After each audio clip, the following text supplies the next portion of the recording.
Jaram hino ɗo taarika fiima antu heɗito moƴƴa. Fii jibinede Annabi Iisaa.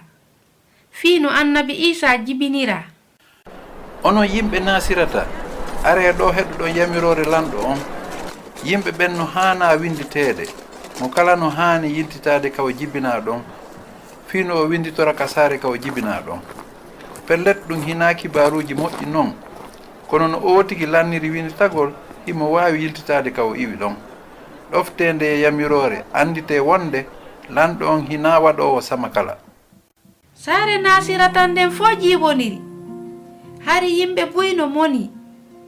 Yamirore lanɗo on nde wopodiri e eɓɓore maɓɓe nde. Kono hinde yaadi e eɓɓore Allah nde. Hay Maryama e Yusufu no hanuno eɓɓinagol fiindu yaadu woɗɗum. Yusufu ko jeyaɗo e bolonda Annabi Dawuda on. Ko ɗum si o yiltori Baytilahim, saare kaw jibina ɗon. Yaadu ndun sattano, kono siko kiloji 150 ko fawi, haray hina ko weli fii. Wonandema kanko Maryama, yaadu ndu welanano mo fii. Ɓay ko o sowiɗo dikkuru makko ndun, himo anduno wonde ko kanko wonata geɗal Allah, ko fii malaikajo on feññinanino mo kanko e Yusufu fii ɗennele labaɗe.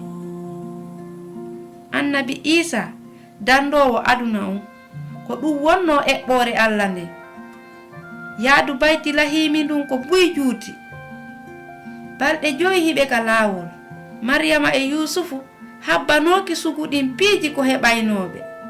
Kono ɗum no tawda e ko Allah eɓɓi kon. Ko ɗum waɗi si ɓe ɗofti ko ɓe yamira kon.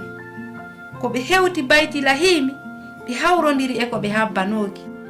Alaka wone cuuɗi ɗin fof ƴettama. Yehe nokkugo, yehe alaka weron ɗo. Ka ɓe hammiri wo ɓe alaka e udditanede dambugal. Ka sakkitorum ɓe heɓi nokkure ka ɓe wona, ka dingira ka eɓɓore Allah. Ka tumbere jemma kawake waɗi.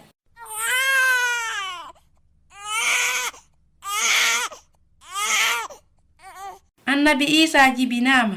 Yumma Maryama ƴetti Annabi Iisaa, buumi mo, wallini e nder kunnawal.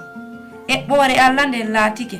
Andite duuɓi 700 konko feƴƴi, hari Allah fodino wonde almasihu on jibinte e nde nokkure wiyetende Baytilahimi.